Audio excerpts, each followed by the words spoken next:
First up, what I'm not going to take is a lecture from Piers Ackerman on women's issues and how women feel about issues in this country. Right. And I'm really glad that we're actually able to speak on this.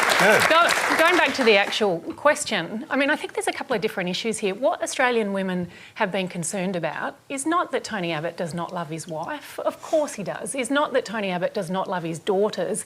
Is not even whether Tony Abbott likes Downton Abbey or not. Like, that was all very nice. That was all nice, but it's completely irrelevant to the concerns of Australian women. I love and that is, if you're going to... I like the Dowager Duchess too. I think she's sterling. Maggie Smith is sensational. Sorry. Can we just allow the comments to continue? Well, if you're going to put yourself up as the alternative Prime Minister, then I think that people are going to say, are you going to be a Prime Minister that is going to progress women's issues and women's rights? What is your history of fighting for women's control of women's bodies? What is your history of standing up and saying that women are the housewives who are doing the ironing? What is your history over a number of years? And that is not true, Christopher. He has said that. He said it in 2010 when he was talking about the carbon tax. So there's plenty of evidence of that. Women were housewives who did the ironing. He was talking about the effects of the carbon tax, and he talked about the impact it would be on the housewives who are busy doing the ironing. So that is a fact. That is what people are concerned about, is does Tony Abbott have a view of women that is outdated, or does he have a view of women that we have rights and opportunities and that we want to continue to progress those? Well, that's what the concerns are, and I think they're legitimate. Before we go on, we've got people with their hands up. He did an excellent job as Health Minister for women. And hang on, Christopher, I'm just going to take a question from the audience. Go ahead.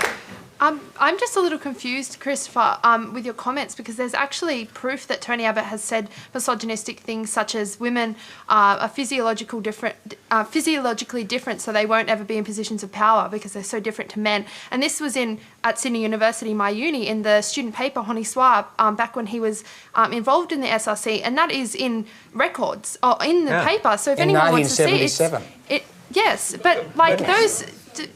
Do those beliefs change? Like, if you believe in something like that, does that change? Well, Julia Gillard said that wives are prostitutes. I mean, do you believe that she still holds that view? What? Absolutely. Pyne, of course, she was a student at the time. She moved to motion. Well, I think people say all sorts of things when they're at university which they come to regret later in life.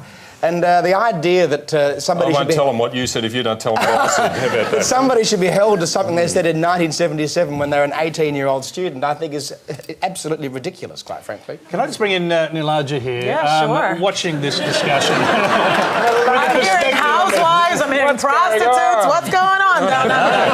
What's going on down under? This is a family show. Yeah, that's right. That's right. It's not unknown in the United States for politicians to bring their wives out into the public to sort of humanise them. It's happened, obviously, the presidential campaign on both sides.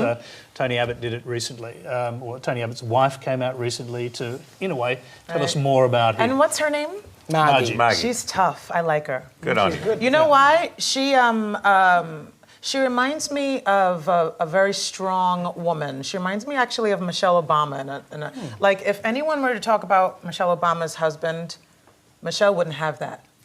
You know, Michelle wouldn't have that. And that's what she did. She actually said, you know, I'm a tough woman and this is who, he loves me and this is it. I don't know what how that transcends into his political views. Just because he likes a strong woman, I don't know if he actually likes to work with strong women and he believes that strong women should be, are equal to him. So, but I really appreciate His chief of staff is a woman as well.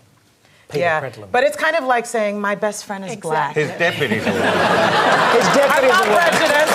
My best friend is black. His deputy's a woman as well. Yeah. OK, I'm going to go to another question from the audience. He's surrounded by women. We've got a question from God knows Claire. if there's any room for any of us who aren't women. He's actually met some women. Christopher, there is room, however, for someone to ask a question from the audience. Sure. Let's go to